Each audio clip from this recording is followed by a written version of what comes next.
Morning all, how are we all doing? Happy Wednesday. It is Wednesday. Yeah, it's Wednesday. Happy Wednesday. How's everyone doing? Morning Peter, JC, Kennelly, Andres, Virginia, John, Danny, Michael, Rain, Big Les, how are we doing? Big Les. That's a good English name, that, Big Les. Right. Stuff's moving. Look, I'm actually banking stuff. Stuff's moving. It's amazing. So we've had quite a bit of news yesterday and today, which we need to go through. We've had the CPI figure out this morning for the pound, which was 6.8. So that is good because it is down 1% on previous, but it is still a little higher than forecast, meaning that we do need to put our interest rates up again, which is obvious. But so yeah, big move on the pound this morning. Well, I say big move, a move on the pound this morning. I wouldn't exactly call it a big move, but it is a slightly bullish move, which you would expect because it is slightly bullish news. So there we go. So we'll have a look at what's going on today and see where everything is. But yeah, we have got stuff on the move, which is nice. I'm just looking at New Zealand dollar CAD. I think I'm going to bank this. It's over ADR. So target on this for me was up at this propulsion gap. It could still well get there. But what I'm worried about is just flip-flopping for a couple of days. I need to just get stuff in the bank. So I'm going to bank that because we're over ADR. What I might do, is it worth trailing it? I suppose I could trail it under there, couldn't I? Tiny little 50-point trailer on it.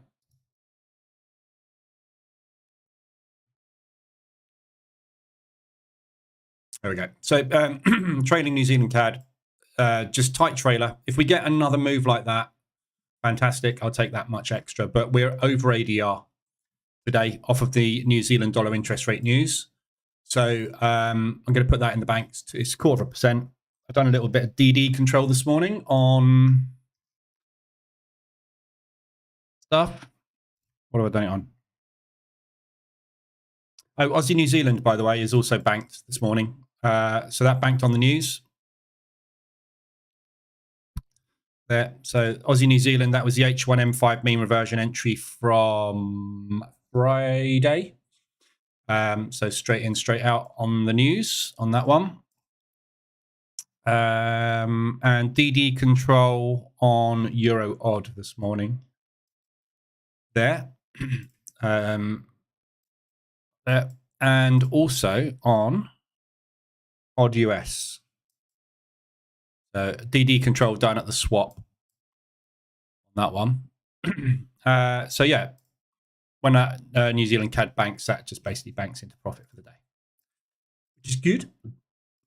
So yeah, so that's what I've got on at the minute. We'll go through it all in a minute, but nothing at all scary, just stuff. Morning, AZ. Right, so news today. We've obviously had the New Zealand dollar rate overnight, which is 5.5. That was what we were expecting to get. That's what we got. The market has had a positive reaction to it. The New Zealanders have come out and said that they anticipate their inflation hitting 3%, dipping below 3% in Q3 of 2024. So if we look at where we are with the fundamentals for the New Zealand dollar, as you can see, inflation is currently sitting at 6%. Yeah. So what they're saying is this time next year, we'll have halved that, which is a very achievable target. So that is still 1% above the proper target of 2%. But it does take the pressure off of the New Zealand dollar raising their interest rates even more. So again, quite surprised we've had a little bit of a bullish spike off of that. We have, but we'll see what happens on that. But looks pretty good. So I'm just setting up a trade.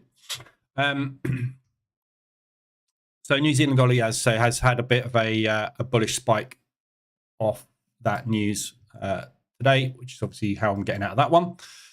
but nothing dramatic. So wasn't an unexpected move. It was an expected move. So nothing particularly dramatic there. So Aussie, New Zealand, we got an ADR off of. So you could take a reversion off of that. And New Zealand dollar CAD obviously is the one that I'm in long at the moment, which is ADR as well. So quite possibly you will get a pullback off of these, quite probable. So you could take a mean reversion entry on these two. It's not great. It's just what we were expecting. So it's just a spike, new spike. Yesterday, we got 2 minutes to the open. Yesterday, we had the retail sales for the US, which were strong. 1% on a forecast of 0.4. Core was up 0.3. So that's good. So it's all bullish news for the US dollar. So if you have a quick look at what the US dollar did yesterday. Yeah, we had virtually no movement, a little bit of a push and a pull. Yeah, so push and a pull, push and a pull. So this is what I mean. I keep saying it. We get amazing news for the US dollar. What does it do? Yeah, it's all right. We get a little bit of bad news, maybe a 0.1% miss on something. Boom, collapse. So again, backing up my theory that there is no faith in this US dollar at the minute. So just waiting for this thing to fall through the floor, basically, at some point. So that's the news we had yesterday. And obviously we had the Canadian CPI figure, which came out as a positive. It was actually pretty much as a forecast. So year on year, we got the forecast, which is basically pretty much what we were expecting. And the month on month was slightly bullish. So it's ever so slightly bullish CAD, but not really. So yesterday's news was kind of nothing. Today, we've got this evening FOMC. So there's no other news today. News is all clear now. So we're just waiting for FOMC basically this evening. So looking at the DAX this morning, we got 13 seconds to the open. Quick. DAX, we gapped down this morning. Wrong one. We've done the gap fill already. So the gap play, if you played that, you've already done it. Well done. Yeah, there's your opening range, your 15-minute opening range. I was quite surprised we gapped down today. Obviously, we had quite a big drop yesterday. Beautiful ORB yesterday. Absolutely lovely. Straight down, straight out, 5R plus. Fantastic. We hit that support, which is where I said, look for the bounce, which we got. And then it slammed straight through that into next support, bounced, and off we went. So that's where we stayed.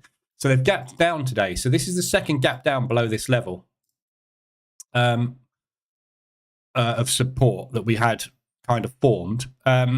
We've now broken that low, but we've pushed straight back up. So if this breaks back up today, we're looking at these highs, anywhere up at these highs here, which is that previous level there. Yeah, so support, broke it, resistance.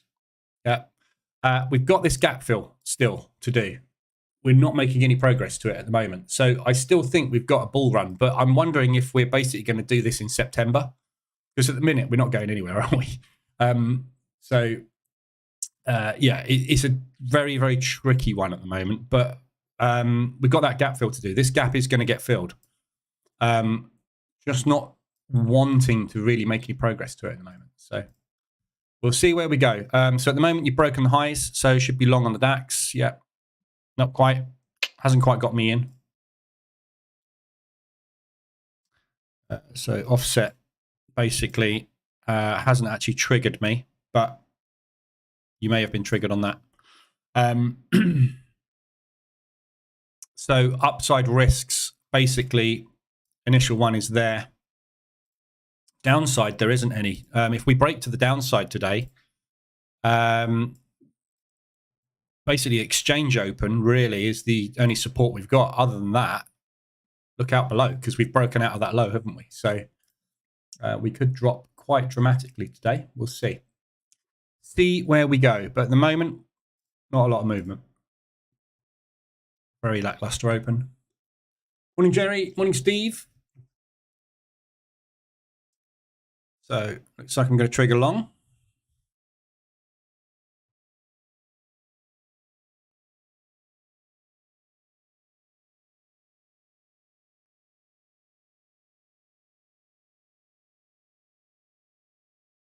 So that previous monthly low, which is last month's low, which is 150 ADR to the downside, is really the only stopping point to the south. So we'll probably, if we do break and hold to the downside, that's probably where we're going to head over the next few days. Obviously, we've got FOMC today as well, so that might whipsaw all the indices. So we might get a hit down at support today on FOMC, but we'll see. We're not going anywhere. This is what? 1, 2, 3, 4, 5, 6, 7, 8, 9 days. 2 weeks, basically. 2 entire trading weeks. The whole month of August. Sideways. So, you got to say, range low, buy it. What I'd rather do today.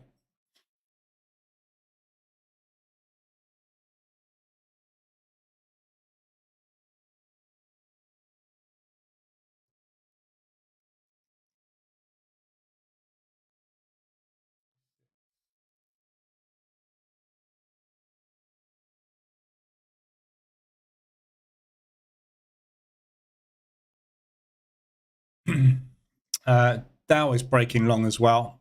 So Dax has gone long. Dow's gone long as well.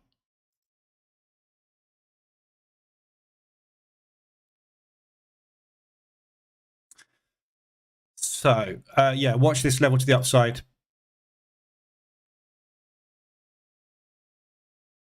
Which is basically yesterday's close, pretty much.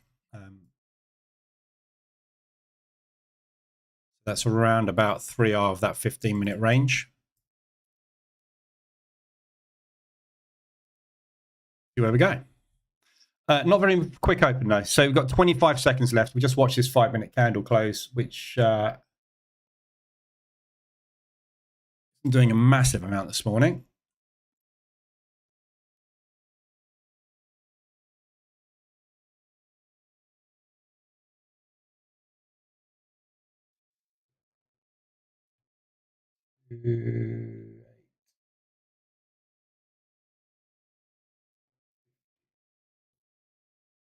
Okay, just taking a quick trade on the Dow. Dow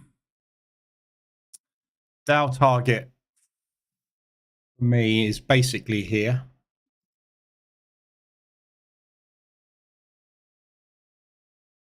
So I'm just basically trying to play up into that support resistance there.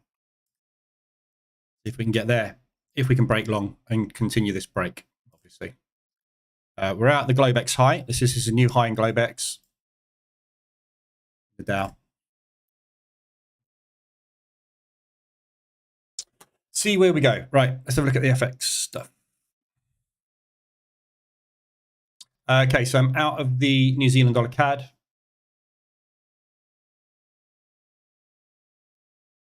So out that long. So that was a long H1 M5 mean reversion entry from Monday. So not getting greedy with any of this. That's a propulsion gap fill, basically, there. Good chance it's going to get up to there, but that's going to need 175 ADR today. I think there's more chance today of it doing something like that. Pushing higher still, but sitting sideways. I just want to try and bank every day at the moment. I just want to get stuff in the P&L just to try and build up a balance, basically, because it's just so hard to get any movement at the minute. Morning, Marco. Right, so ADRs today. We've got Aussie New Zealand. That's an ADR hit to the downside. So this is basically off the back of the New Zealand dollar interest rates. Obviously, we've had interest rates remain stable at 5.5. So it's not bullish, it's not bearish. It's as expected. They're forecasting a 3% drop in inflation in the next year, which is what everybody's kind of forecasting. So this is kind of just a reaction to the news. It's not positive, it's not negative, it's neutral. So there's every chance that this will mean revert. The Aussie dollar is weak at the moment. The New Zealand dollar isn't particularly strong at the moment either. As you can see, we're just at the moment range bound. We have been for the last month on this. So where we are at the minute, bang in the middle of the range, it's not an ideal spot really to take any trade. But if you want to take an ADR on this, market structure is sort of bullish. But if you get in here and it decides to drop, you've got to scale in down to this monthly support. and that previous 2 week ago support, and then just take the bounce. If it goes your way, you've got 175 ADR as the next resistance, and then obviously that monthly high for a target to the upside. So drop down M5, wait for the reversal alert, which is going to be... Christ, you're not going to get in that yet. So reversal alert's there. That's the last bull run before the low, obviously, because it's a news spike. So you've got a W pattern. We've got a double W pattern forming here at the moment. So break of that high. We've got a double top here. So you're not going to get a reversal alert on this today because it's too far away. You will at some point if it just keeps stagnating, but break of that high will kind of be equivalent to a W pattern. So that will be the market structure going low, high, higher, low. That is technically a higher high, but it's really a double top. So a break of that is going to give you that market structure shift back to the upside. And you've got New Zealand dollar CAD, which, as I say, I've just got out of as a strong push up. So again, reversal alert's quite a long way away. I'm sorry, that's hourly. I was going to say, that doesn't look right. So your reversal is still quite far away on this because that's quite a strong push up into ADR today. So you kind of have to take a break of the lows there. So if you're using something like the Price Action Toolkit, just put a pending order under that low. If it keeps pushing up, just keep dragging pending orders and take a break when it goes. But yeah, potential on that one. So yeah, this is quite a nice double bottom bounce we've got here. We've just accumulated for 3 days at this low, which we are finding support at. But as you can see, it's just not going anywhere for weeks on end. Then you get a little price discovery. We could do exactly the same thing and then another price discovery. It's why I've got out. You know, this every chance that we're going to sit there and do this, for a week. So just in and out as much as you can. Just bank cash, basically. Looks like the break to the upside is failing. Well, not failing, just not going anywhere at the minute. There's your 5-minute opening range. So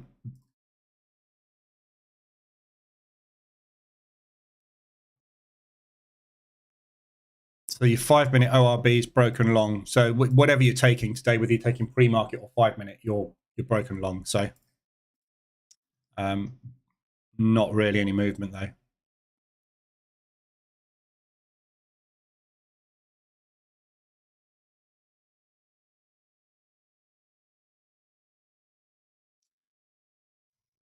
See if there's any little bits of Euro news today that might slow the market. Yeah, 10 o'clock. We've got flash GDP and unemployment at 10. Might be hanging around for that. Doesn't seem to have any volume today, but again, it is summer. So we are going long, but not particularly dramatic. So there's your ADRs. So there's only the 2 of those today. New Zealand dollar CAD pushed back down into propulsion. But again, these are difficult ones to get into today because they're quite strong moves. So your reversal alert's going to be a long way away. By the time you actually get that reversal alert, it's already moved usually about a quarter of an ADR. So the ones that happen off of news aren't usually the best ADRs to take because you get a bad entry on them and or they continue to rally. So those are your ADRs. There's nothing hit its weekly yet. We're on Wednesday, so just keep an eye on the weekly today. So if you get any weekly reversal alert, weekly range extensions, we are midweek, so it might be a point. Basically, we're going to start to turn. Morning, Astro. We've got a couple of monthlies which we've looked at already, but Euro Odd and Euro New Zealand, they were monthly hits.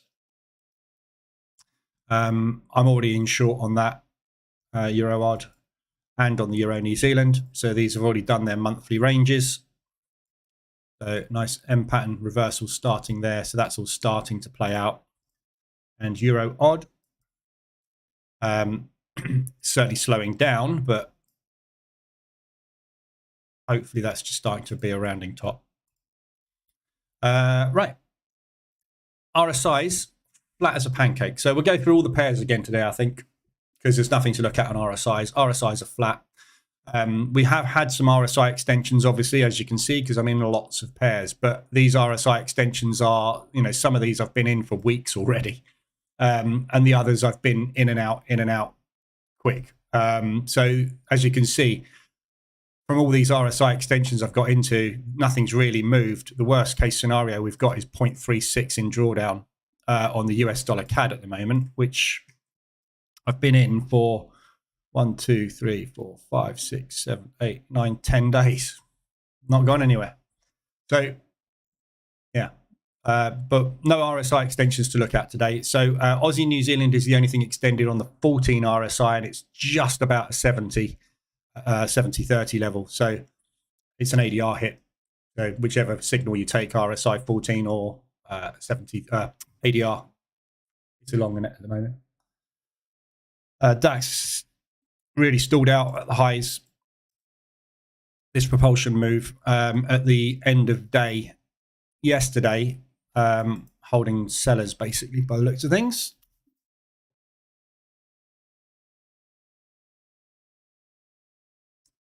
Not a mass volume today. Right. I'll go through all the pairs again, same as I did on Monday, just so that we can have a look at everything basically and see if there's any opportunities to get into stuff. Gold sells, Kenny? I don't know. Maybe. I'll be buying it down here.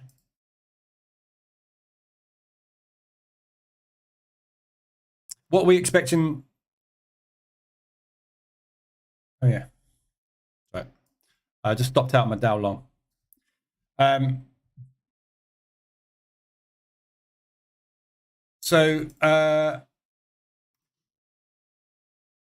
What we're expecting the US dollar to do from now, drop. So this is a US dollar cross. The gold will go the opposite direction. So buys from down here. Unless we get continuation strength on the US dollar for any reason. I can't see what reason there would be, but if we did get continuation strength from the US dollar, obviously, yeah, sell it. But I'll be looking to buy it from down here. But it's very hard to get into gold at the moment because it's just been sideways for 2 months. Yes, we haven't gone anywhere for 2 months. Difficult directional. Get in when you fancy it, really. But I'd be much more interested in longs. Look at this massive down move. Yeah, they're going to want to correct this at some point. So I would be looking more long than short at the moment on that. Oil, that one, sorry, 81.45. Got 145 in my head because US dollar yen. That 83.5 held. So this level that we were looking at as resistance held. We've got the reversal alert and the retest and the drop. So I was looking for a pushback into the 24.72 area to buy. It's nearly there. So we've got oil inventories this afternoon at 3:30, as always on a Wednesday. So we'll get some movement kicked in off the crude oil inventories this afternoon. So if they can push that down further off those oil inventories, I will probably look to take a long on oil. Wrong instrument. There we go. We're pushing back up again on the DAX. Not going anywhere, is it? 15 minutes sideways. Looking at pullbacks on this at the moment. So there's our high. A shallow pullback is going to be there. Yeah, which is your 38 retracement. That's bang in the middle of that 24.72 zone. So if we can get an ADR hit to the downside on oil today, I think that's probably where I'd look to start buying if I was going to get into it. There is obviously every chance it could do a deep pullback. So we looked at the possibilities. There's two possibilities with this at the moment. One is we're going to remain in the annual range. So this is December. Well, this is actually November, but that's when we got to the range. We've been there all year. Yeah, we haven't moved out. We haven't managed to crack this range at all year. So this is the forecast from Goldman Sachs. That is the preliminary forecast. This was the adjusted forecast. We're down by $10 a barrel That is still in force at the moment, which is basically that double top. So we're looking to get a breakout by Christmas, basically up at 95 a barrel. So on this push, we're looking for a pullback and then a rally. So it's how far we're going to pull back. That's the question. Or whether we're going to stay in this range and that is just not going to get hit. Oil demand is dropping. China is wanting more, but everywhere else in the world is wanting less. So oil demand is dropping. When you've got demand for a product dropping, you either have to reduce the supply of that product to a point where it becomes more valuable, or you just carry on doing what you're doing and the price of your product drops to keep you in business. And that's basically what is happening at the moment. OPEC has put a cap on production, which means they are not overproducing, which is keeping it stable from a price. But if they were to allow more production, that would put more oil out in the market, which would drop the price, which they don't want to do. So they can't really reduce production much more. So I think there's a possibility we might stay in this range, but it's going to want to try and go higher. So it's very, very tricky to get into.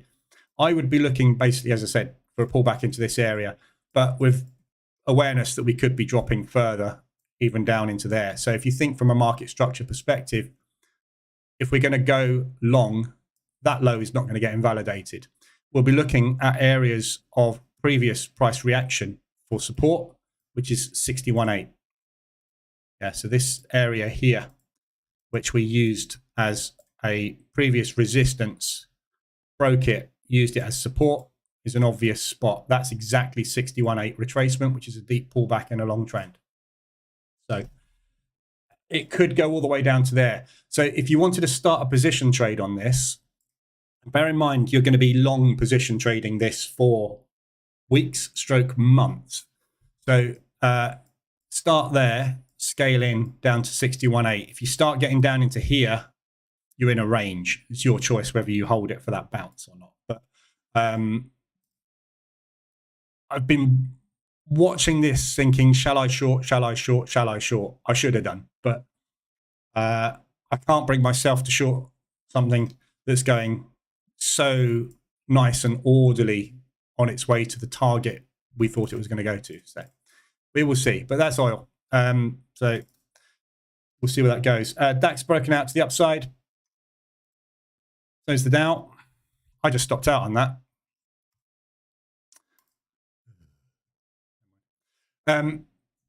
So long's working.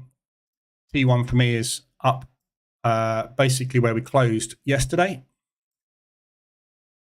Sorry, where we opened yesterday, rather.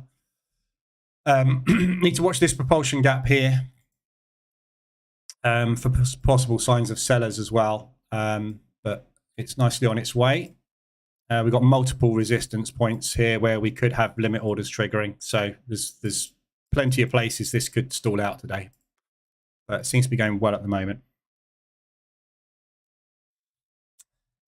Morning, Gray. Morning, Peter. I got banned from the Telegram group. Why did you do that? What did you do?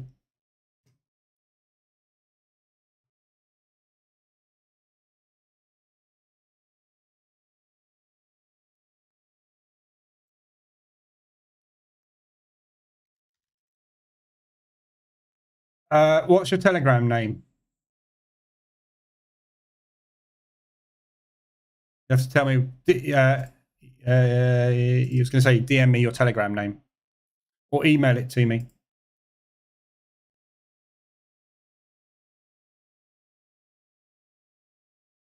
What did you do? Nothing. You always do something. You don't get banned for nothing.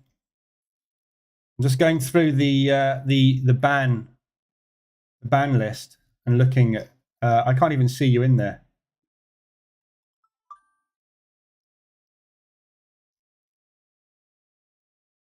Must have been a while ago.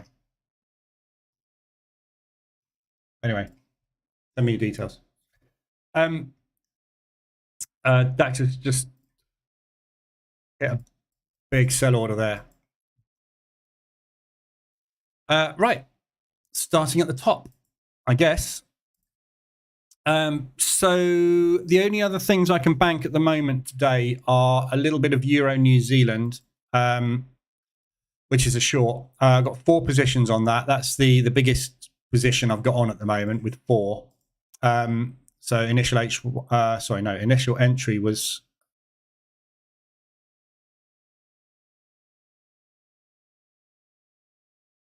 I'm on the 4-hour chart. I was going to say, why was there initial entry there? Initial entry was there on that H1 extension. We were looking for a bounce off these highs, which we didn't get. We got a multi-day accumulation and push. So I've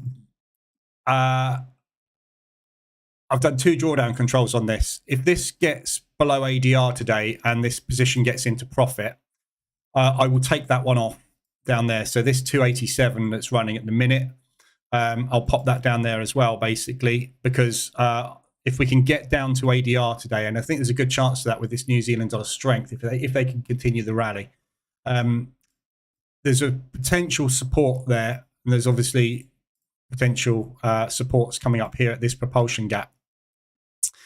Because we're going to hit ADR, 125 ADR, that position there will then go into profit. I can take that one off completely, bank it, and then I've still got 1 position in profit. The average will obviously drop down to here somewhere, but looking ultimately to get all the way back down to there on this Euro New Zealand. This Euro has not got any strength at the minute. It's just not able to gather any momentum at all. So obviously I'll bank that, and then if it does push up back into here and we form a range, I'll add the position back on, and then I'll bank it again when we come down. So the same process. If it's in profit, bank it. If it continues down, great. Everything else goes into profit. If it pushes back up again, add it back on again. It's not all you're going to do is you're going to bank twice as much money by doing that. So that's basically what the plan is at the minute. We are pushing back off this propulsion gap at the moment. So I'm kind of tempted just to bank that at the minute because it's $300. Puts me on 0.5% for the day, basically. So, but there's nothing much else worth banking at the minute. Might give that a trailer as well. I don't want to get too tight on it. 175. I'll put a trailer 175 on it. I just want to make sure I'm banking, basically, because the only way we're going to make money this month. Always be banking. So I'm just going to put a stop there. That basically locks in 0.25%. If it stops it, brilliant, fine. If it goes up to there, I'll add it back on again and get in again. If it does push down and we do manage to get beyond ADR, obviously that trail will just come down. I'll get whatever I get when it bounces off of ADR. Just bank stuff, basically. Right, Aussie dollar CAD. How does one simplify decision making overhead and pinpoint a reliable strategy to make one profitable trade? How do you simplify decision making overhead and pinpoint a reliable strategy to make you profitable? Sam, that question is probably a good 3 to 5 year answer. You're asking basically how to trade in that question, aren't you, really? So can't really answer that in here because I'll die. But if I was you, I would go and watch the bootcamp. It's going on the bottom, on the website. Go and watch that. That explains how to get into the market with a simple strategy that will make you profitable. Okay? Very easy. In a nutshell, if you want to be profitable in this industry, you need to get in and get out when your P&L is green. Yeah? So when you get green stuff in here, put it over there. That's how you make money trading, right? What most people try to do is time the top and the bottom of the market, put an order in that is guaranteed to lose the money in the form of a stop loss, wait for the stop loss to get hit, guaranteed to lose that money, and then rinse and repeat that process again and again and again until their bank account is disappeared. Yeah, that's what most people do. That's not what you do. The bootcamp teaches you how not to do that and how to do that. But basically, if you want a simple strategy, put an RSI on your chart, and every time the RSI gets over this level here, go short, and every time it goes under that level, go long. Very, very simplest form, and wait until your P&L goes green, and then get out the trade. Very simple. There you go. How to trade in 2 minutes. But the bootcamp will teach you it in a little bit more detail than that. Aussie dollar CAD. So Aussie CAD is a sideways beast at the minute. Obviously, we've just had that we just had that news on the New Zealand dollar, which isn't really negative or positive. But so the Aussie dollar's obviously had a little rally because it moves with the New Zealand. But right now we've got a lovely 3-bar reversal at the bottom here from Monday. So up into the highs, basically, potentially for this one. It's accumulating around this low, meaning that when we got here and we bounced away, obviously this is where the buyers started to rally in the market. As we've hit this level, the buyers haven't let it go much beyond this area. So it seems that the market is wanting a little bit more upside on this, but it's not able to get extended in any way, shape or form down here. So there's nothing particularly exciting. If you wanted to take a stop loss based position, obviously, this is a 3-bar reversal, which is a very strong reversal pattern. Yeah. So you got a big push down, pause, and then a push, meaning that the sellers were firmly in control. They tried to push further. The buyers stepped in, stopped them getting further, and then they took control back of the market. Within that 3-bar reversal there, on the M5 time frame, you will find a reversal alert. Yeah. So, oops. Yeah. So 3-bar reversal, very good pattern for hourly and 4-hourly charts. There's another one there. Look. Push, pause, pull back the other way, rally. So, yes, basically longs, although you've missed it because it was kind of this morning, but no real advantage either way on that one. So it's more of a long, I think, than a short. However, the Australian dollar fundamentally is weak. The Canadian dollar is pretty much neutral. So very difficult to pick a direction on it, hence why the market's going sideways. And also it's summer. Aussie dollar Swiss just trending down. Swiss franc always is strong. Whenever the market is quiet, the Swiss franc always takes control because a lot of people put money into the Swiss franc when they don't know where else to put it. So therefore the Swissy obviously gathers momentum. That will undo. But for the moment, no real advantage either way for these. And there's no obvious support resistance levels that we're coming up to for bounces. So nothing particularly exciting to take there either. Aussie dollar yen, bang in the middle of the range formed by the Japanese news. Yeah, just nowhere at the minute, is it? Look, you're inside a small week-long range at the moment. I would have to say it's more of a long than a short based on these bounces that we're getting out of this propulsion gap, but don't get greedy and try and get above there. Nothing really of interest at the moment there. There's your W pattern reversal on 5.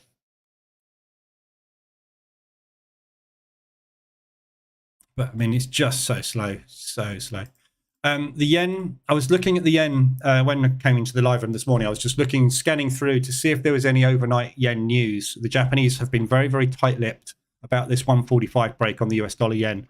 There's literally nothing coming out of Japan at the moment, radio silence. So difficult to tell what is going to happen with this yen. No real bullish or bearish stance on it at the moment. So after the drop we had when that 145 level was hit on the US dollar yen,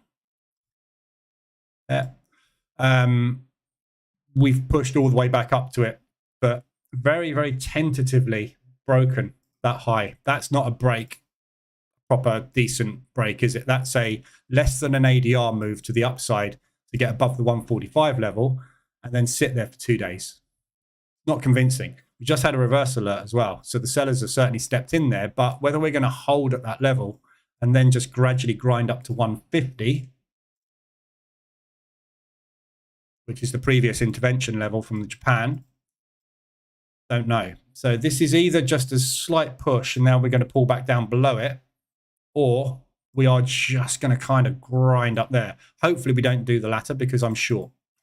But we'll see. So when you look at all these yens, like the Aussie yen, There's no bias either way at the moment. The yen has got no strength or weakness whatsoever. The yen is slightly weak. The Aussie is slightly weaker as a currency than most at the minute. So you'd have to say probably more short than long. But I mean, if you look at it, that low held, that high on that support resistance area held. So you just got basically this area here and this area here that we're kind of bouncing around in at the moment. That was the news.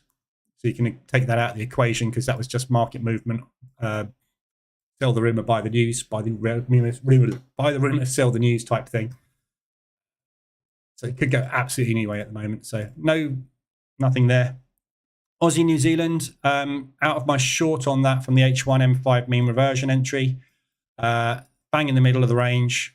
Yeah, so if you want to get into a stop-based position on this at the moment, I'd be looking for these lows to buy it. I'd be looking for those highs to sell it. Potentially, you could sell that double top as well. If we can get back up to there, you've got a propulsion gap there. So it may well be that market structure is shifting back down to the downside. So you've got an M pattern there. You're going to put in a lower low. Then you go for a lower high somewhere up there. So sell it somewhere up there with a stop out here somewhere, and look for a lower low to be put in on its way back down to this support. Nothing exciting on that one either. Aussie US, I'm long on this at the moment. It's moving up at the moment on the New Zealand dollar news. Basically, Aussie's been dragged along and rallied with it. We really need some US dollar weakness. So I'm hoping in FOMC this evening, they're going to talk the US dollar down a little, i.e. explain that interest rates probably aren't going to go up anymore. Inflation seems to be coming down at a very decent rate, and the unemployment market is stable. If they can say those three things in the FOMC statement, we're good to go down for the US dollar.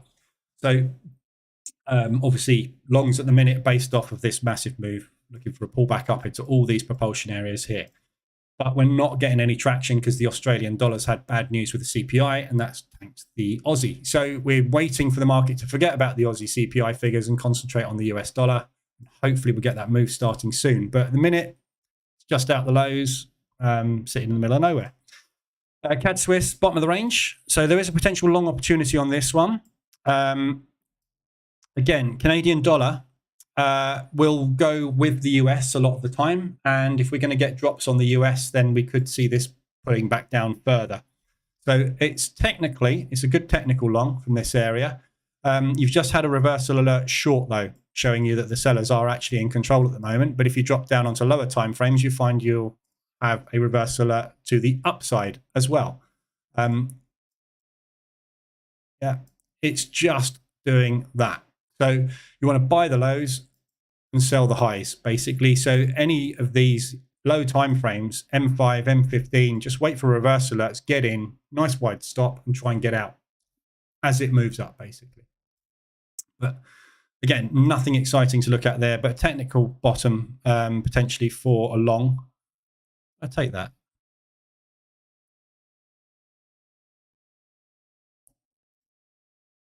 TP hit on the DAX, break even second half, so guaranteed profit for the day, locked in a grand open. TP2 is up at 5R, which is in that propulsion gap. Yeah, sorry, so what was that? That was CAD Swiss, wasn't it? Yeah, I didn't take that. CAD Yen. So CAD Yen's a nice double top bounce. I did take that one, CAD Yen short. So nice double top bounce, basically, up at that area. It's not gone anywhere. So we pushed up into this area here. Looked like we were going to stick a lower high in and drop. And then it double topped again, accumulated around there. We've attempted to push out above those highs. Sellers have stepped in, tried again, sellers stepped in. Not getting anywhere, are we? So good looking short. We've got nice propulsion gap targets to the downside. This here you can forget about because this is part of that Japanese news event which didn't happen. So looking for these lows basically, top of that propulsion gap. So looks like a pretty good short. Again, FOMC is going to be the key. If we get them talking the US dollar down, the CAD will come with it. So, and if they start pulling money out of the US dollar, they will pump it quite possibly into the yen and the Swiss franc. So what we'll get with this one is the Canadian dollar weakening at the same time as the yen strengthens, which will give this a good push. So you'll often find when there's strong move on the US dollar, you'll get opposite moves on the yen. Basically, as they're pulling money out and putting it back into the yen, because the yen is pretty slow moving most of the time when they're not intervening, and the Swiss franc is obviously the safest place to put your money. So, well, most of the time, but so yeah, there's a good chance of this coming down from there. So I've got short on that at the moment. Swiss yen, same thing. I'm short on this one at the moment. The Swissy is always strong, but it's nicely extended. So got a mean reversion entry on this one going already at the moment. We're out of the highs, so there's no real resistance to look at for a short. It's in profit at the moment. I'm literally just looking to get out at those lows. I'm not getting greedy on this one. So from a position trading perspective, that was the initial entry, looking for a push down into propulsion at that high. We broke out of the range after 2 days and second position put on. So now I'm targeting them getting... That propulsion would be the easy entry, easy exit. Potentially it might bounce out of there, but I'm hoping they're going to come and retest these lows because it's within ADR. New Zealand or Swiss ADR. Ooh. Let me say ADR. Look. New Zealand dollar again, obviously. So it's still pushing that New Zealand dollar. Still got a rally on the New Zealand going. So watch this area here for a bounce. But I'm hoping they're going to go a little bit lower and just test the previous day's low, which is the previous day's low. Yeah, so this is a good support, which they may well come and re-go at, and it's within ADR. So it's achievable. But again, I will look at my P&L when we get down there. If I see my P&L when we get down to there on the Swiss yen, saying, you know, 200 and something dollars, I don't even know what it would be down there. Probably would be about that, actually. I might well just grab it and take it and get out of it and just reduce that yen exposure a little bit. But we'll see how it goes today. That's the whole purpose of the Trade Managed dashboard. That's all I'm doing all day, is just literally watching this. The EA is taking all the trades for me. I'm just watching this and basically banking everything. So I'll keep an eye on it. At the minute, we're not really making any progress. Euros. Euro coming down hard against the Australian dollar. This is a New Zealand rally going on at the moment. So looks like the New Zealand's having another push. The euro looks like it's coming down. There we go. So that's that 10 o'clock. No, it's not. It's 8:40. Sorry.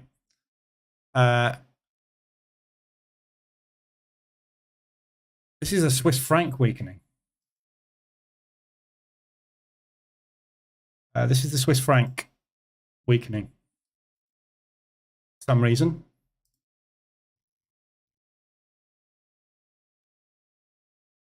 Dutch economy enters recession in the second quarter. Dutch trade balance. So this is to do with the Dutch.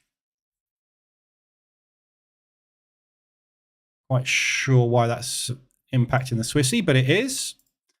Yeah.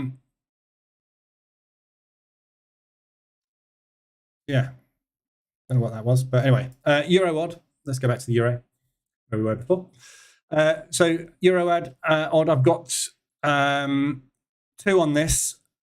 So I've been in and out of this thing for ages, basically. It seems like a week. It's basically been really nice movement for the whole week.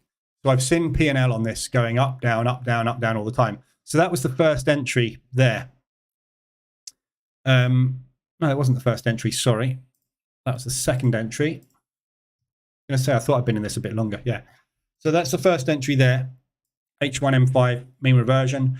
We went sideways for 2 days, got the second entry on there, and then we went sideways for another 3/4 days, gradually pushed up, got another entry on there. There was an entry there that I took off short. Yeah. Sorry, zoom in so you can see it.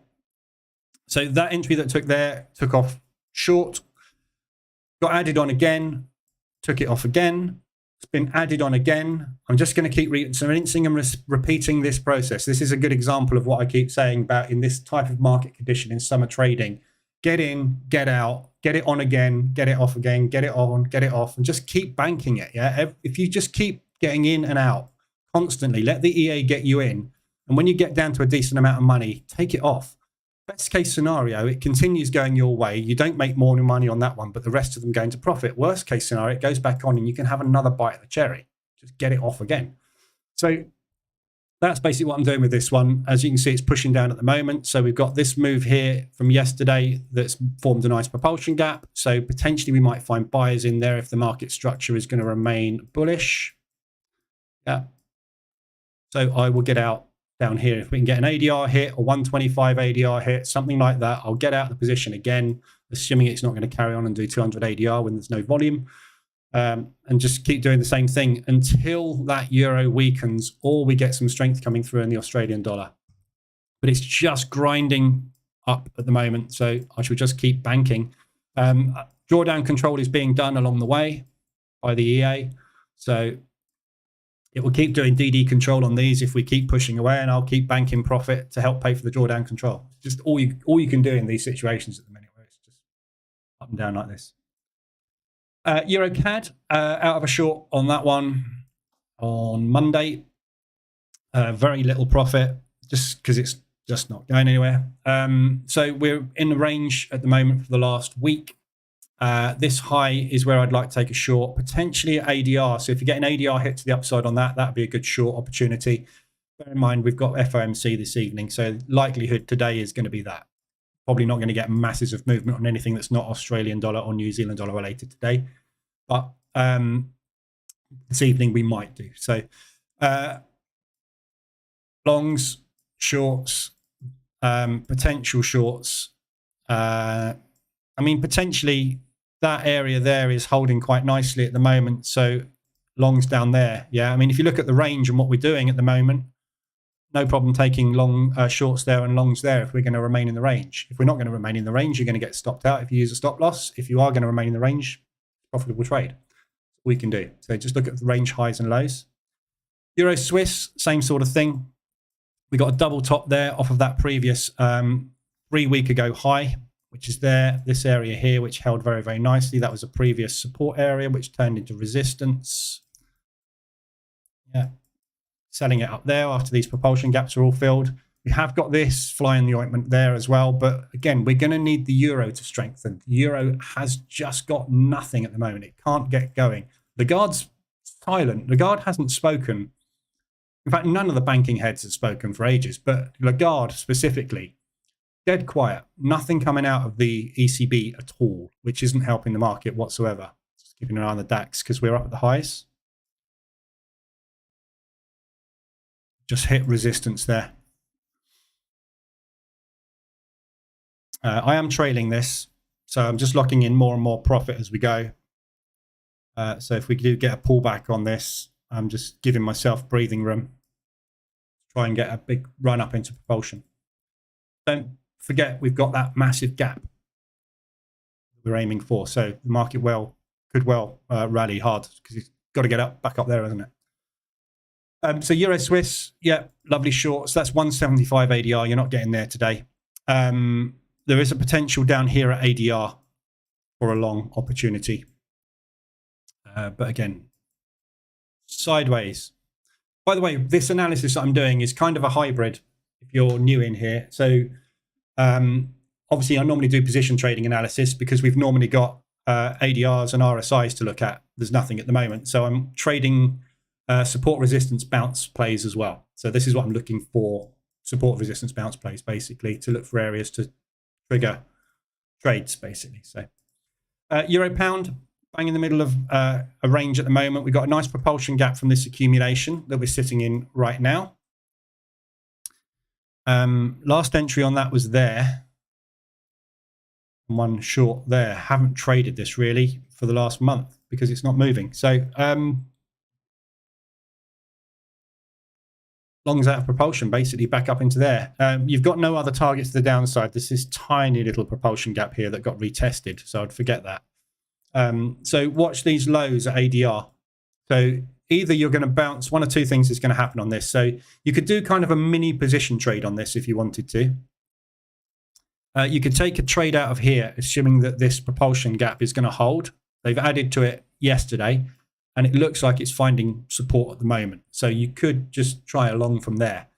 If that doesn't work, you could try a second long down at that weekly, bi-weekly low, which is also ADR. So you've got confluence of support, and ADR all in your favor down there.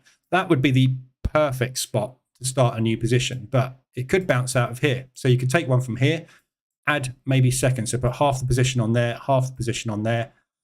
Get out if it breaks that, because it's not gone the right way, is it? But by the time you get down there, you'll probably be extended on RSI. So you might want to take it as a position. Up to you. And assume we're coming back up into the range. That's the propulsion gap target to the upside. We've got another one there as well. So there is upside targets from here. Euro New Zealand ADR, New Zealand dollar still pushing. Euro yen, one short on this from the RSI extension from Thursday. Is that Tuesday, Monday, Friday, Thursday last week? 4 days sideways. There's it all. Just waiting. Propulsion target. Waiting for some movement. Euro New Zealand, obviously that's the one we just had the ADR announcement on. So I've got my trading stop on that running, locking in the profit on that position there. And then obviously this position is now in profit. So when I stop out on that one, it's as if this one was just the third position, because we're just sitting range bound. So I'm in short at the moment. I really, really want to be long on euros, but there's no reason you can't take any trade you like on this euro at the moment. There's a long there, there's a short there, and this is where I started the next short position. You know, it's just taking forever. It's weeks before you get enough movement to get in and out of a position trade at the moment. So I'd like to be fundamentally long on this, but the market isn't. It's very short on the New Zealand and the Aussie, which is why this has managed to gradually push up a little bit. But that will potentially shift. This euro, I don't think there's a lot left in it. The interest rates on the euro are now at 4.25. We're up at 5.3 still with inflation. When you look at what's going on with the pound and the fact that the Bank of England is saying we've got 1, maybe 2 more interest rate rises coming, they're ahead of us inflationary wise at the moment at 4.25. So they've actually done a better job on inflation without increasing interest rates as high. I get the feeling the market is thinking now we're not going above 4.5 on this because of the rate of inflation drop and the fact that their unemployment is so high. Increasing interest rates increases unemployment. They've got the highest unemployment rate worldwide at the moment out of the developed nations. So they really do not want to put this up, which obviously makes the euro bearish. So I get the feeling the market is not wanting to rally on this euro at the moment. Fundamentally, it looks like it's got a lot more room, but I don't necessarily think it has. So I don't really mind being any direction on this at the moment, because it seems like we're going back to COVID times. Since 2020 to 2022, we had the euro being utterly motionless. It didn't have a bullish or bearish bias at all. So all that was happening was every other instrument, when it moved the euro up or down, basically. So if you had positive New Zealand dollar news, the euro New Zealand came down. If you had negative New Zealand dollar news, the euro New Zealand went up. If you had any news on the euro, it didn't do anything. And we seem to be back in this situation again at the moment. So we've had positive interest rates on the euro. It hardly batted an eyelid. We had good inflation figures on the euro. Hardly batted an eyelid. You know, it's just not making any movement. So I really don't care which way I'm on this at the minute. But at the moment I'm short, so I'm going to hold it obviously down to that propulsion and look at that as being a pullback potentially on that move there. But obviously it's also a nice double top. You've got an hourly reverse alert in there, so it does look like it wants to break these lows and go a little bearish. Euro US dollar, I'll catch up on the chat in a minute. I can see you're flying. Ken KGen, Aussie CAD, I've done. I'm going through alphabetically, yeah. So you're gonna have to watch the replay. I'll catch up on chat when I finish this though. Longs, basically from down here, Euro US dollar. We've got this big propulsion gap target. We've got this unfilled propulsion gap there as well. However, if you're going to get into anything on this today, you're flipping a coin. It's FOMC this evening. So this thing could fly either way. The fact that we've got no press conference off of FOMC and there's no rate announcement off of this evening's FOMC means that it's unlikely we're going to get a big, strong fundamental move. They'd have to say something pretty obscure to make the market massively bullish or bearish on the US dollar. What we're likely to get is a whipsaw, and even then, probably not even an ADR whipsaw this week, I don't think, or this month. So I can see it kind of maybe doing something like that out of FOMC. That's about it. So you could look at longs out of yesterday's low. It's just nothing. This is where I'd like to get interested. 125. If we got a push down to 125 ADR this evening, I'd be interested in longing it. Pounds, obviously still bullish. So the news we've had this morning with the CPI figure, it's fantastic. CPI has come from 7.9 down to 6.8. It's ever so slightly higher than we were forecasting year on year, but it's still dropped. So that is bearish for the pound. The fact that it hasn't come down as fast as we wanted it to, technically, is bullish for the pound because it means that they need to increase interest rates again.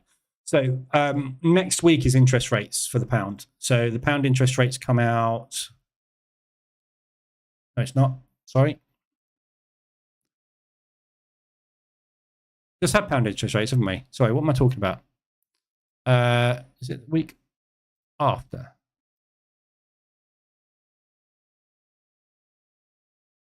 No, I could have sworn we had. They said on the news this morning there's going to be an interim announcement on interest rates. It's probably not an actual forecast, is it? Oh, look, the BRICS summit. That'd be interesting next week. BRICS summit.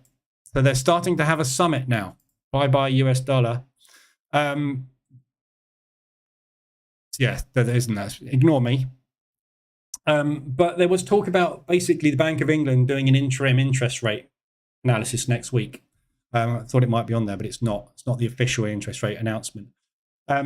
So the news today has been mixed on the pound. So the forecast on the pound is kind of bullish and bearish off of the back of this. We are expecting a 0.5 increase. So for where we are now at this 5.25, we are forecasting 5.75. Some analysts are forecasting 6, which means I think they will, regardless of whether it's a 5.75 or a 6, I think they're still going to do it in 2. So we'll get a 0.25 and a 0.25, or we'll get a 0.5 and a 0.25.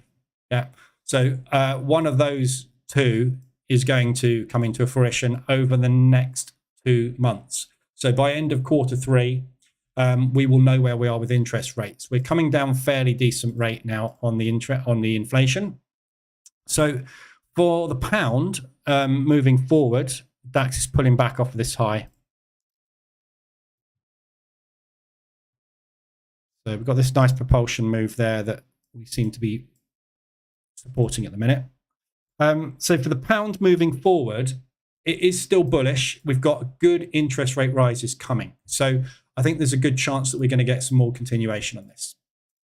But obviously it's going to need to pull back on its way up. So, you know, just normal market structure. We're not getting any extensions. I think you're pretty safe at the moment taking shorts on it if you need to. But your best bet is to buy out of propulsion at the moment on the pound odd, for example. And all these other pound pairs as well. Pound CAD long, I would short it up there because you're going to get some limit order triggers up there.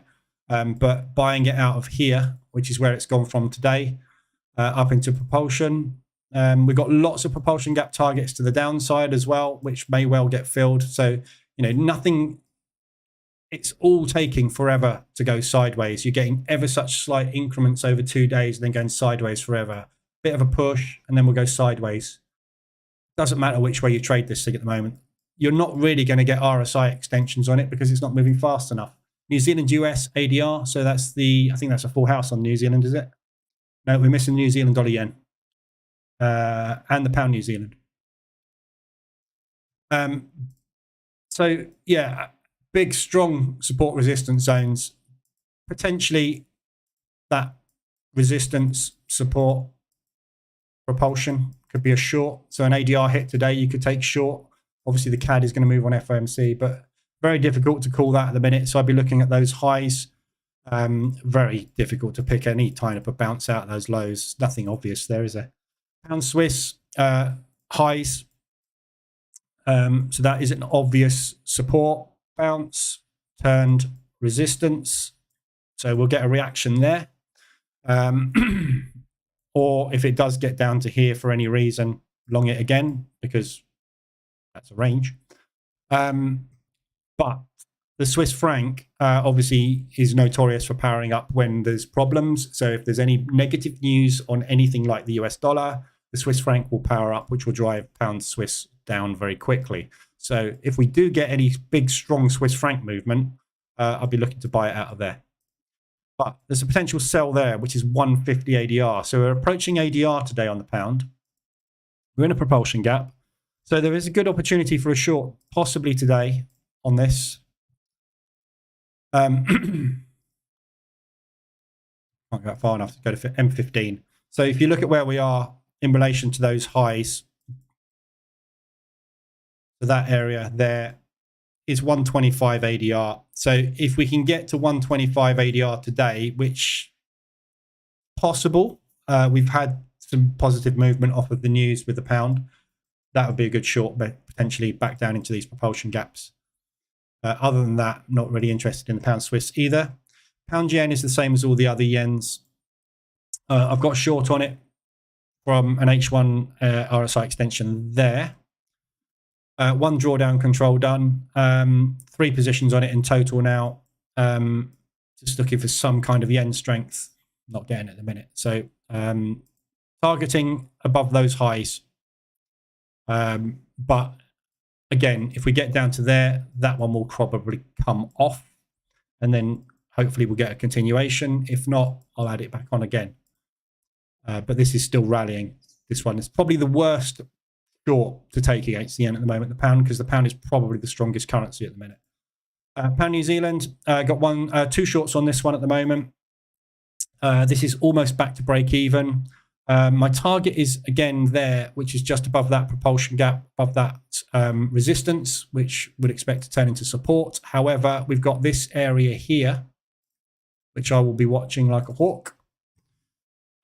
So that's yesterday's low, previous day's low, where we gapped down to on Monday as well. And that is the previous high before we broke it on Friday. So either that propulsion gap at 150 ADR, if we got to 150 ADR today on that, for example, I'd shut the lot and just get out of it because I don't really want to be short on the pound. But 225 ADR down there. So it's unlikely we're going to get a move down to there, obviously, but that's the ultimate target. So I'll watch this one today and see if we can get a move down to there. In fact, what I might... because I've only got those 2 positions on. Just see what the profit is on that. It's 0.25%. Yeah, I'm going to take it. So that's 0.25%. I mean, just 0.25% at the moment seems like payday, basically. It's all we're getting is moves to get what seems to be 0.25% in the account. So pound New Zealand, there we go, short on that. Pound US, totally range bound at the minute. I've got longs on this from where's the initial long? All the way back on the 19th of July. Yeah, so we got the last RSI extension to the downside on the 19th of July. Looking for a continuation move. Since then, the US dollar has managed to hold its own, and the pound just has has weakened against it. But for the last 2 weeks, we've just gone straight back into that range, back in balance. So this was a balance, price discovery, failure, back into balance. So this is the area that we're happy to conduct business. We should come back up and test those areas as the pound continues to weaken. The US dollar weakens. So everything pointing fundamentally to a nice push on this. So that position there, I've only got 3 on it. You can see how difficult it is, yeah? So since the 19th of July, this thing has moved. So far, I've managed to get 3 positions on in a month, a whole month. And all it's done is allowed me to get 3 trades on. That shows you how slow this thing is at the minute. So almost back to break even on it, which is at ADR. I've got one that I'm going to take off there. Again, same thing. I'm taking it off at these highs because if we're going to stay in this range, I want to bank it, put it back on again, and then wait. If it breaks that high, excellent. I'll take that off, bank it, and then we'll bank the rest of it up there. So these 2 positions here, the average will be somewhere around there. So I'll get out of those 2 at break even and take the profit on that one. I've got one off there as well. That will just about pay for the drawdown control. So this is going to come out as pretty much a flat trade, but there's nothing you can do. You've gone sideways for a month. You can't make an awful lot of money when you're going sideways for a month. New Zealand dollar CAD. Obviously, we know at the moment New Zealand dollar is rallying. So I'm out of that New Zealand dollar CAD long. That was my target. So watch this area here. If we do get to 150 ADR today, I think that's a really nice short opportunity because we've got FOMC, which will possibly move the Canadian dollar later. So I think you could probably got a decent pullback into that propulsion. So if this is a low and we are going to start market structure back up into the highs, pullback and long. So you could take that pullback and make money on that and then get in long again on that. New Zealand dollar Swiss. Got long on that one at the moment, nicely in profit. That's 125 ADR.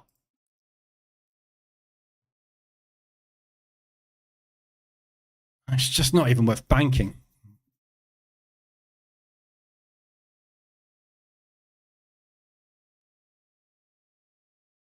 It's just not worth it. But it's 125 ADR, so it's not likely to get much further today, is it?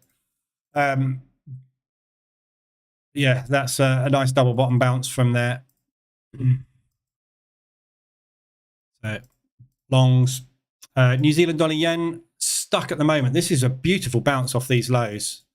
Did I take this one yesterday? I think I did. Did I? I didn't. No. Should have done. So yeah, I mean, obviously you can see what's going on here. We're just sitting in the bottom of this range at the moment. That was the yen preliminary news before the news and the market didn't like that news. So looking for it to come up into that high. Potentially you could be finding resistance out of this propulsion gap. So we pushed, broke through it, price discovery, failed. Propulsion move by the sellers, tested ADR today, good looking short. Failing that, push up into there, get out. New Zealand US, 3-bar reversal, another one. Or was that the one we looked at before? Yeah, that's the one we looked at before, wasn't it? So nice 3-bar reversal, because I spotted that one as well. Going long. Again, no idea if we're going to get this continuation New Zealand dollar. I'm not quite sure why the market is so happy with an interest rate freeze, but interest rate freeze at the moment is as good as anything, isn't it, really? So I guess they are happy at the minute. But US dollar, not too sure that's going to be happy this evening. So I'd be looking maybe for breaks out of that propulsion gap. We haven't broken this high, though. As you can see, we're meeting sellers at the highs. So if it does push down into there, there's potential long. So if this is going to be the new low, higher low is going to be there. High somewhere up in that propulsion gap. And the US dollars. So at the minute with the US dollar, we're up at a double top. Oh, very nice. I'm already in this short. And I'm in short as well on this account, the stop loss account. So taking that, took that one day before yesterday. So looking for push down on that. Just double top bounce play basically. You just had the reversal on M15. Yeah. So it's a really ugly M pattern reversal, but it is. So yeah, push down. US dollar CAD. US dollar Swiss. Just there's so little movement in this. Even if you could find a way to get in short somewhere up here, you'd have to get out somewhere down there. So that's your tradable range. I mean, it's just not even worth bothering with, is it? You can't trade it at the minute. Pointless. US dollar yen, 2 shorts. And as I say, this is the 145 bounce potentially. We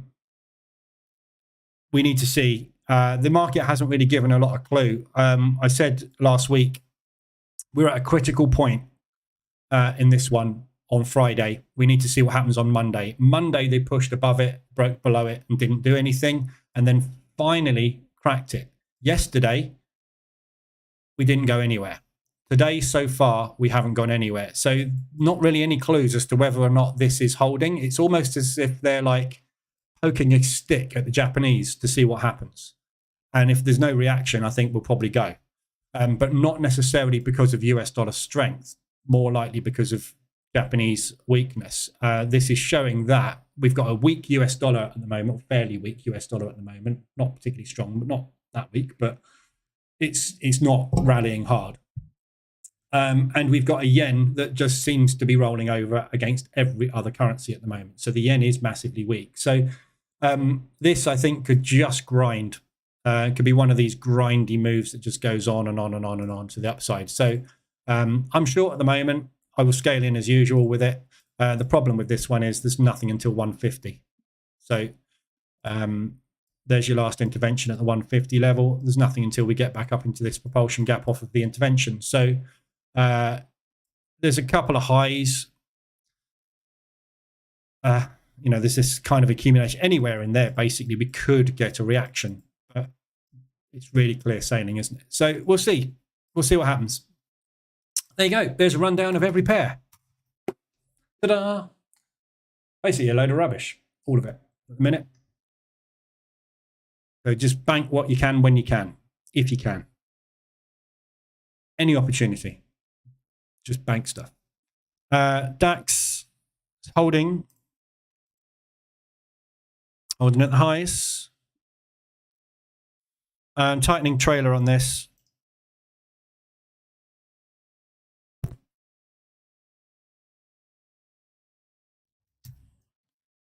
Tightening it to 250. Just to lock a bit more profit in. So just locking that in.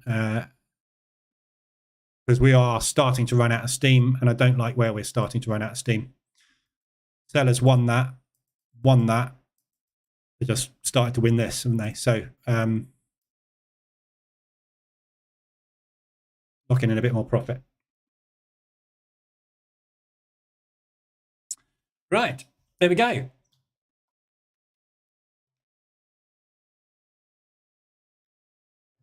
Can we check Euro, Pound, and CAD Yen? Already done them.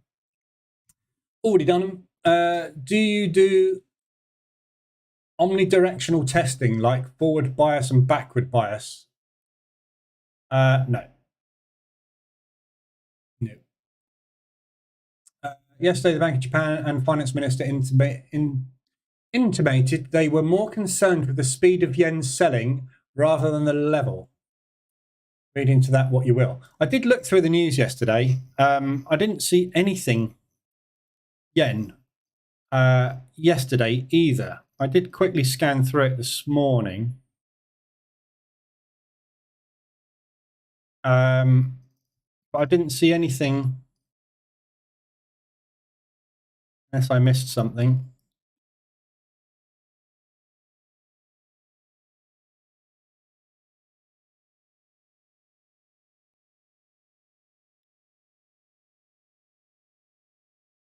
JP Morgan.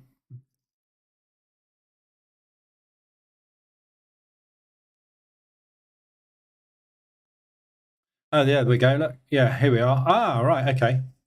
Yeah, no, I missed this. So this is what happens when you have a day off. FX should move. Right, okay, so they are talking about intervention. Yeah, so brilliant. So this is what we get. So this what Whippy Post has just spotted is that. So when we get to a level with the Japanese yen that they are unhappy with, or a speed of selling that they're unhappy with in this particular case, they say this sort of stuff. And literally, it's like clockwork. The last time we had it was at 145. The last time before that we had it was 150. So this is what I've been waiting to see, basically. Them saying, oi, if you keep selling the yen, we will stop you selling the yen because we'll buy it all and you won't ever have anything that you can sell. And then basically we'll rally the yen to craziness. And intervention happens. You get 400% ADR moves happening in a day. So basically what they're saying is, as I said before, this 145 level is the trigger. This was the trigger last time. So that was all this week. We had stop it, stop it, stop it. If you don't stop it, we're going to slap you on the wrist. And the market went, all right. They're, like I said, poking them again. Yeah. And the Japanese are like, no, you're not going to do this to us, because if you do, we will screw you. And they will screw them, because that's what they do. So what happens is when you get to the levels that they don't like, is they screw you with a move like this. Yeah, 400% buy on the yen. And everybody that has been buying this thing going, ha ha, or rather selling the yen, buying US dollar, gets absolutely royally screwed. Yeah. So 2 weeks worth of movement undone in one candle.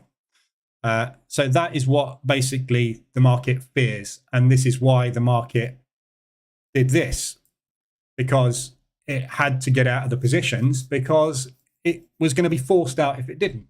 And we're getting the same thing happening again. So anything you've got shorts on the yen, you know, where your TPs are, well, my TPs are at the moment are conservative. I'm getting out quick because the market's quite tight.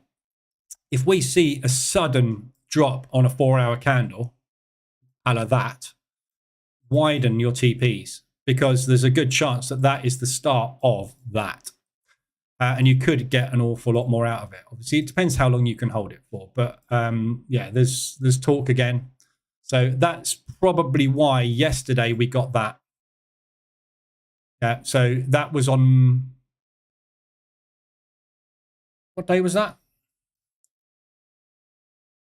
UK unemployment. That was on, yeah, yesterday morning, wasn't it? Yeah. So this was yesterday morning. So this was at this point here. Yeah. We were rallying. Yeah. And they said no. And they went, all right. And then we pulled back. So basically it was a case of do not pass go. Do not make any more progress, please, for the moment. Then we'll see what happens. If they still push it, we'll get that continuation for a few days. And then all of a sudden it'll go bang. So targets back down into here, potentially. But it might not happen. And this is the thing with the Bank of Japan. They are very well renowned, and they have been forever since I've been following fundamentals. They're renowned for saying stuff a lot, but never doing. And eventually when they do it in style. And you're like, right, okay, now we'll listen. So it's basically what we have to wait for. But they leave you hanging for a long time. So it's, you know, whenever the Bank of Japan opens its mouth and says we're not happy with something, you just literally short everything against the yen. And at some point, that will happen. You never know when. Same as everything. You can't time the market, because if you could, you'd make $1 billion every day, wouldn't you? But you can't. So you just get in and wait. Morning, Harry. Is euro US dollar directly correlated with gold? Have a DD on a long position? No. Gold is a cross with the US dollar. So yes, in a way, euro US dollar is correlated with it, because it's a cross with the US dollar. So if you put XAU there, yeah, if the US dollar pushes hard, euro US dollar comes down, gold comes down against the US dollar, pound comes down against the US dollar, Aussie comes down against the New Zealand comes down against the US dollar. Yeah. So it's the only way that everything is correlated against the US dollar is because it's a cross of the US dollar. Gold is a cross with the US dollar, like any other cross. So it's not correlated with this. It's just if you see this moving sharply because there's been US dollar strength, gold is obviously going to do the same thing because it's been US dollar strength, which drives the other currency down. Just correlated with gold, with US. Which preset did I run on the DAX today? 15-minute pre-market.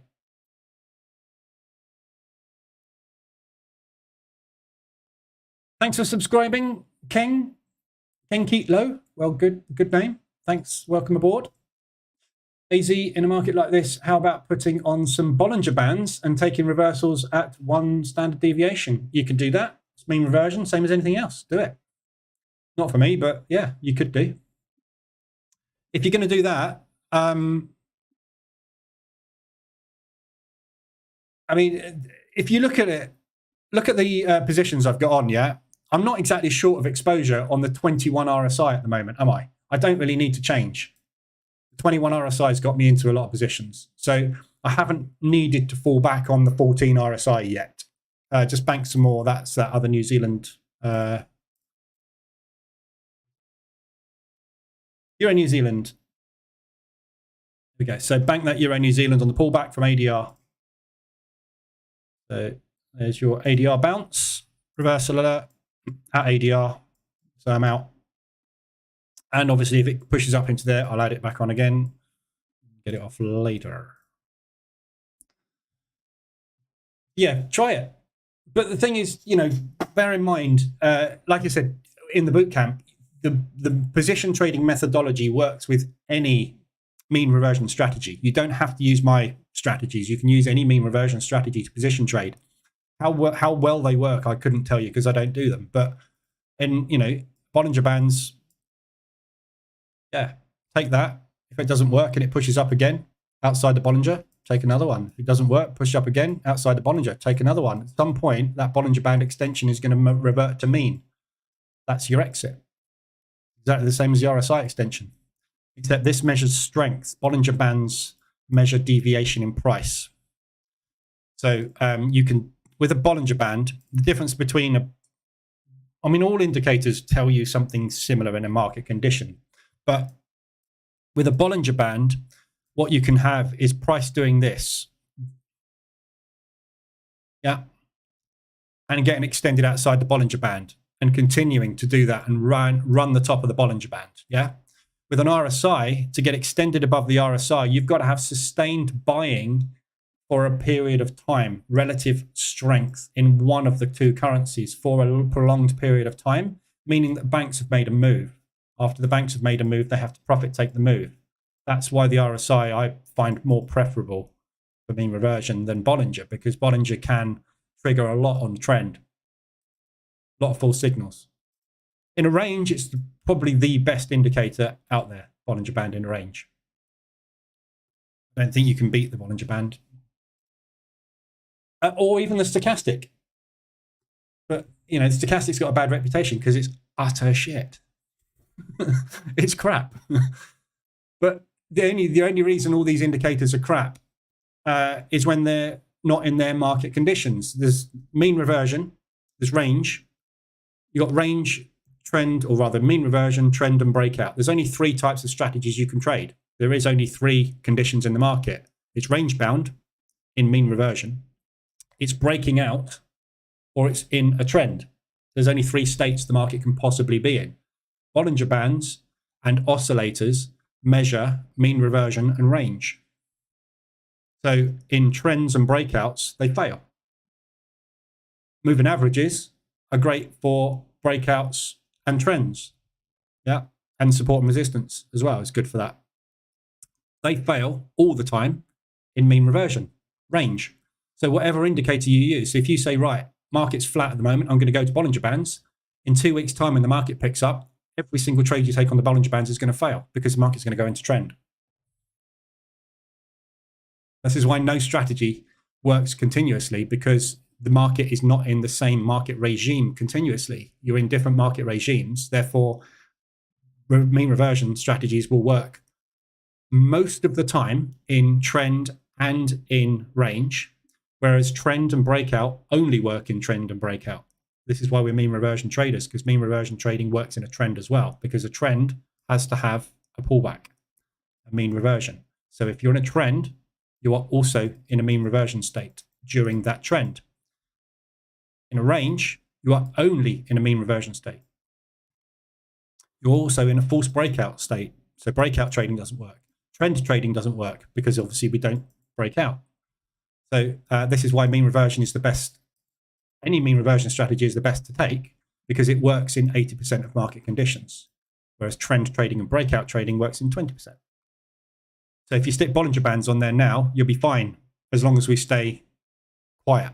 When the market goes into a bull volatile regime or bear volatile regime and goes into trend, you're stuffed. But right now, yes, I agree. Bollinger Bands would be fantastic.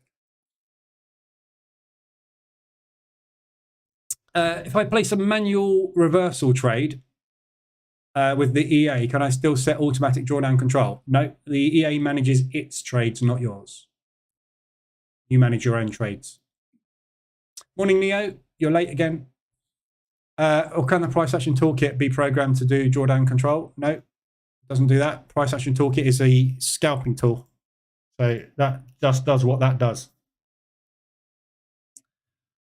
I'm having a nightmare even with, look, I mean, admittedly, I haven't actually been using this account much.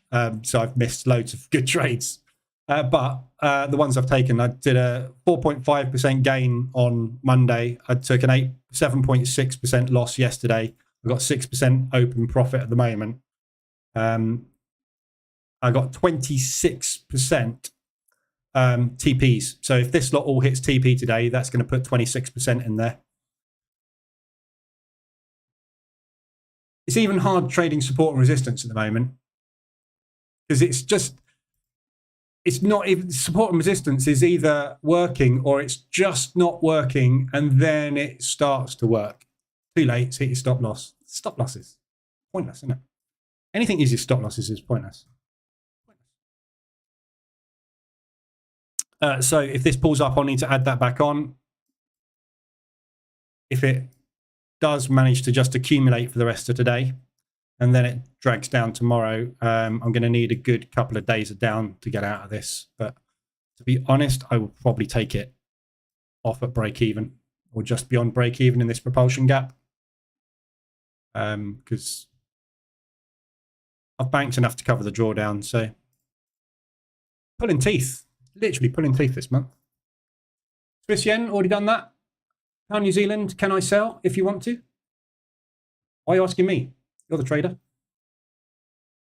What do you think? And why do you think? You can sell it. Of course you can sell it. Just had a reverse alert. Sellers are well in control. And that propulsion gap that was caused by that sell move, they are supporting it very nicely. So yeah, it looks like a good sell. Whether it will work or not, I can't tell you. Could you show your settings on the MRA EA where the risk is reduced to trade all pairs? Well, it's in the file section, Steve, in Telegram. But I can show you.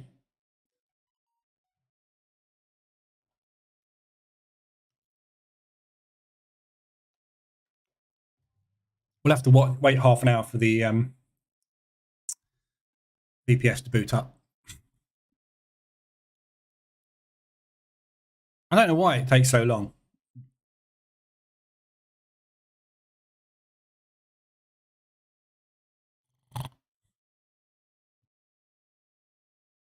It will come to life in a minute.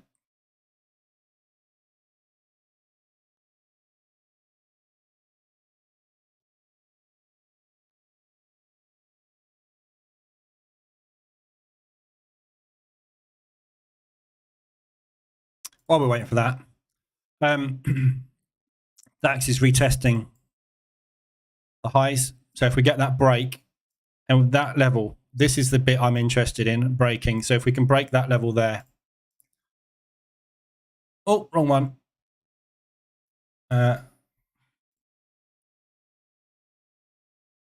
We can break that level there. There's nothing but clear air all the way up into that propulsion gap. So we should be able to get that nice ADR hit today. Right.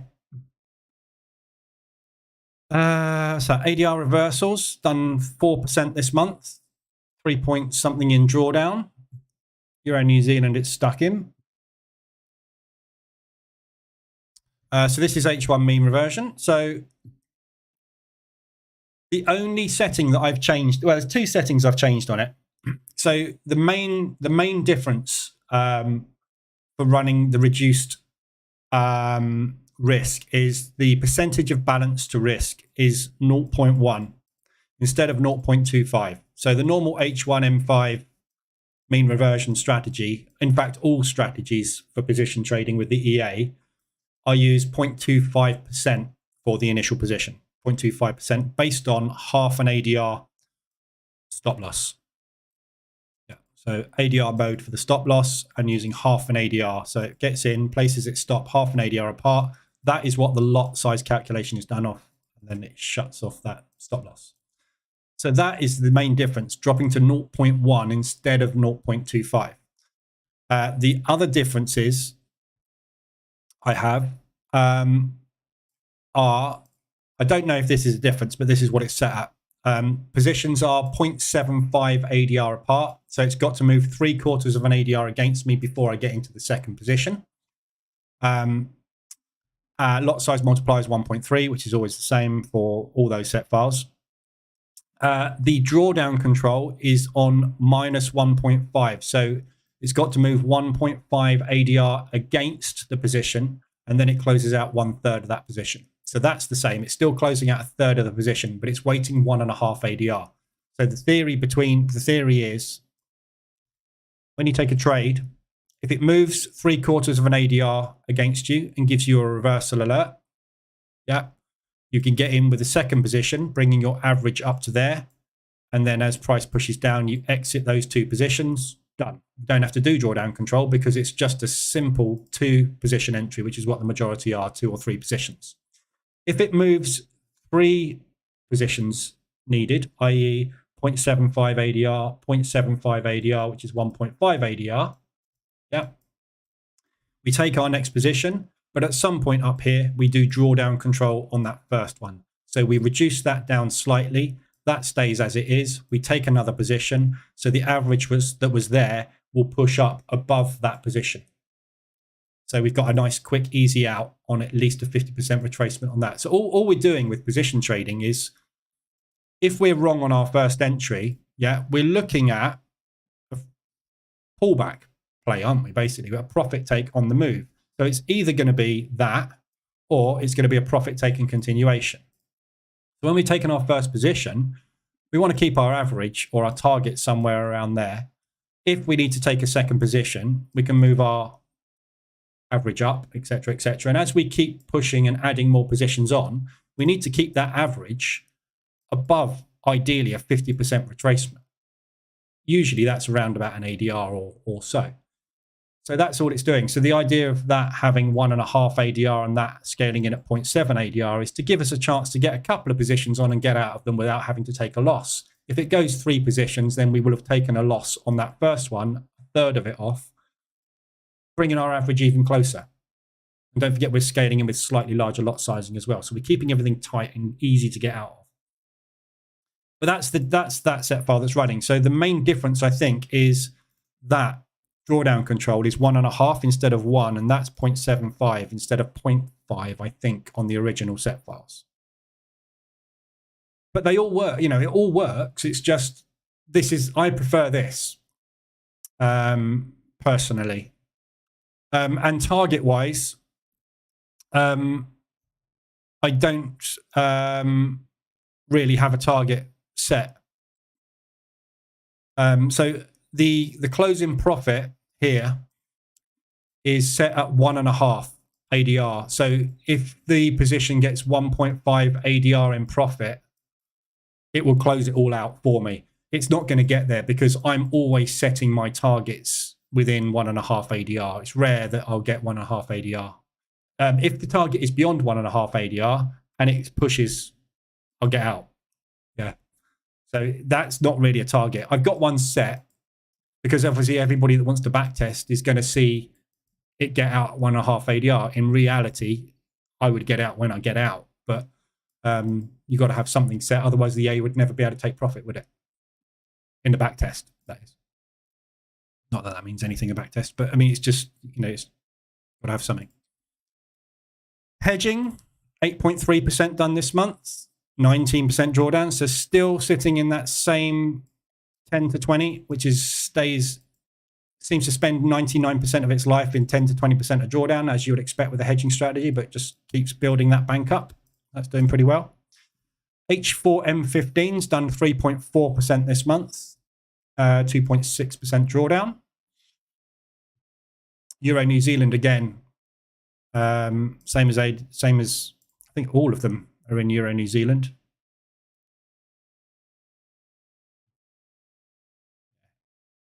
Everything's in Euro New Zealand. Look.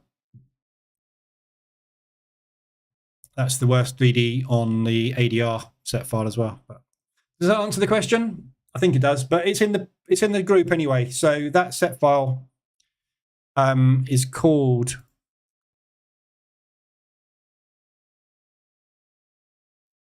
which account is it? So that set file is called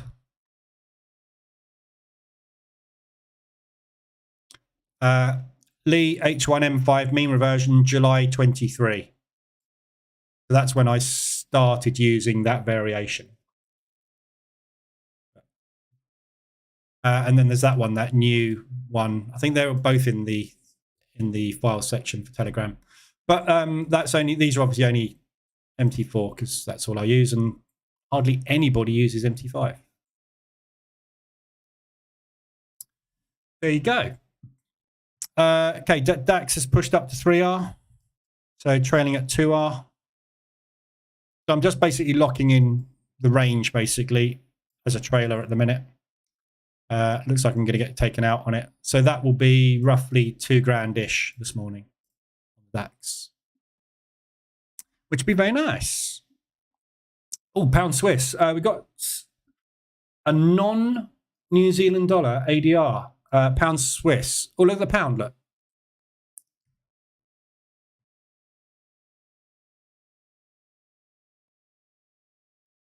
Is that the news? That looks like the New Zealand dollar weakening. No, it's not.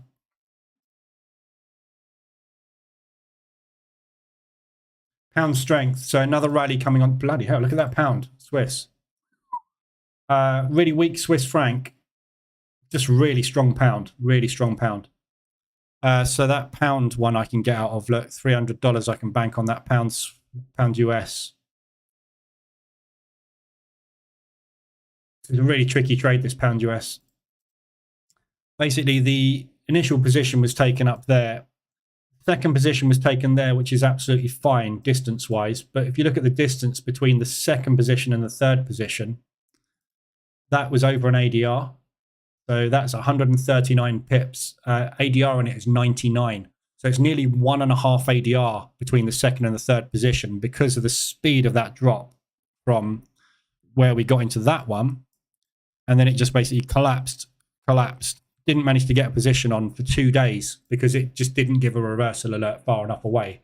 So you can see my TP is there on this position.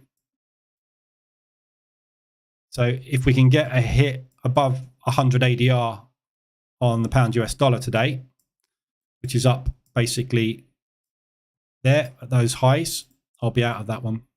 But pound Swiss, so that's an ADR hit to the upside.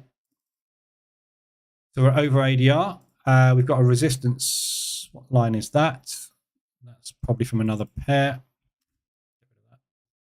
So we've got a nice resistance level at 150 ADR.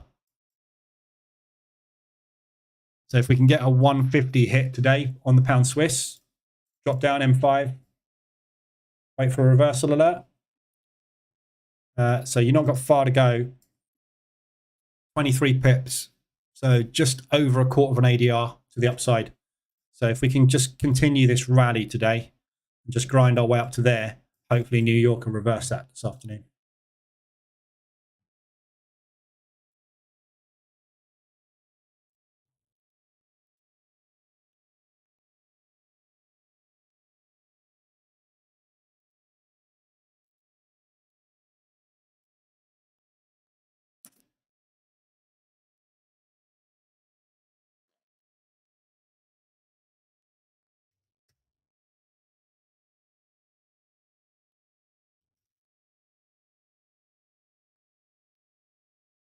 Just going to put a sell stop under that low there. We're just, when this candle closes, we're going to form a propulsion gap here. So we've got that propulsion gap, and then we're going to form another propulsion gap, assuming this is going to close high. So there's one massive great propulsion gap formation there on the pound Swiss. So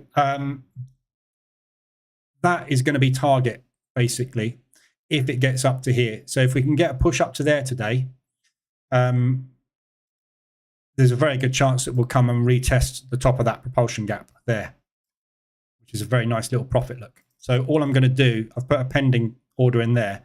So if this is just going to react off of ADR today and come down, I've got an opportunity to make a very small profit on that, maybe even break even the trade, and assume it's going to continue. But if it does continue to push up, I'll just move that pending order up and wait for it to trigger, which will be an M15 reversal alert. So whenever you're trading on the hourly chart, if you put a pending order, if you use a Price Action Toolkit, for example, and you put a pending order under the low of the hourly candle that you're currently in, for that order to get triggered, you have to have had a reversal alert on the lower time frame. Because within that candle on the M5, there will have been a move like that to push price down, which means you'll have had a reversal alert. So you don't even really have to look for a reversal alert on M5 because you'll see it. Look. This one's a little bit out because it's a bit of a harder push, but that with a reversal alert. So might get a reaction where we are at the minute, but obviously I'll just drag that up as we go towards that 150 ADR level. Move that just down below that reversal alert. Yeah, see if we can get a short on that one. Aussie New Zealand. That got very close to TP today, that one.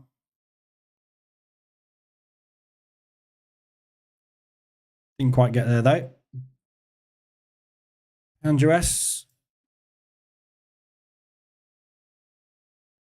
See how quickly it moves when you're trading 2.5% risk per entry. This was the account I was trying to double for fun. See how quickly it moves, like banking's loss of 7.62. That was only 3 trades lost yesterday, 3 in a row, basically, which, you know, happens. But I've got 5 here. If all 5 of these in a row hit target, that's 26%. So that 7.62 is gone, and I've made 15% this week. Numbers. Risk, reward, and numbers. If you're using a stop loss. Right. Pound US dollar. So I've got an opportunity to take that off where we are.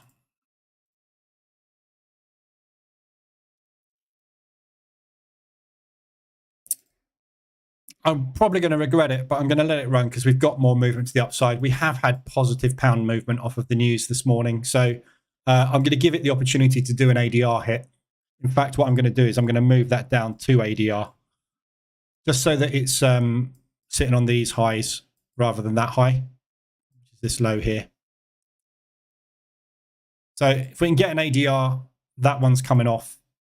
And then I will still need to add back on again because the next position is all the way up there.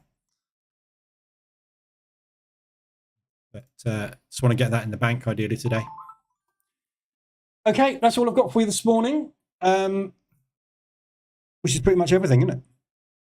So I'll be back this afternoon at 2:20 for the New York session. DAX stopped out on the DAX second half.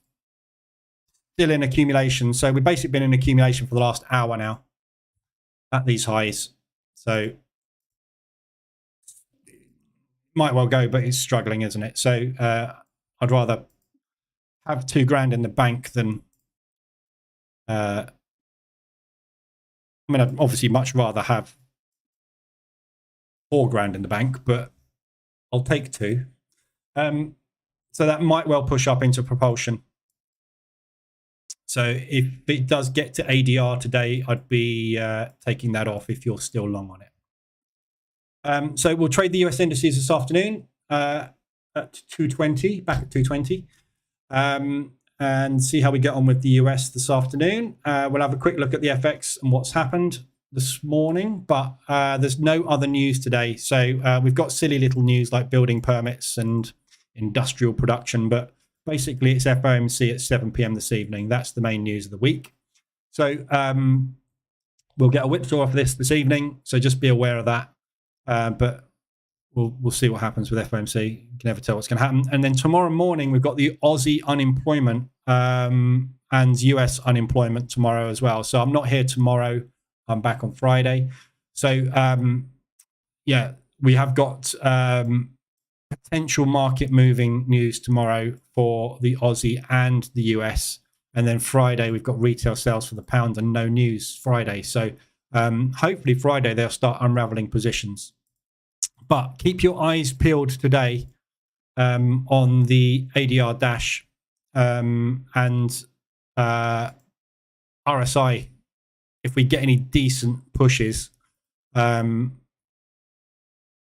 probably a good chance of mean reversions on them today. So, and also these weeklies, anything that, anything that hits its weekly range today, potentially we might get reversals off of those as well. It's Wednesday. So if it's had a good push, bear in mind we're in ranges, yeah? So if it's had a good push and hit its weekly range by Wednesday, and it's going to stay in a range, it's probably going to pull back from it. So watch those levels as well today for potential entries. You'll probably find you'll get RSI extensions on them as well, and you'll probably get ADRs as well. So just keep your eyes on the dash, basically. Yeah, that's it. So I'll just be monitoring that today, as usual. I'm up at 2% for the month. 16th for the month. Looking like it's going to be a good old 5% month this month, isn't it? But what do you do? All right, so have a good morning. I will be back this afternoon at 2:20 for the New York session. I'll be in Telegram if you need me. Other than that, back on Friday for the next Frankfurt session. And I will see you guys in the next one. Have a good day.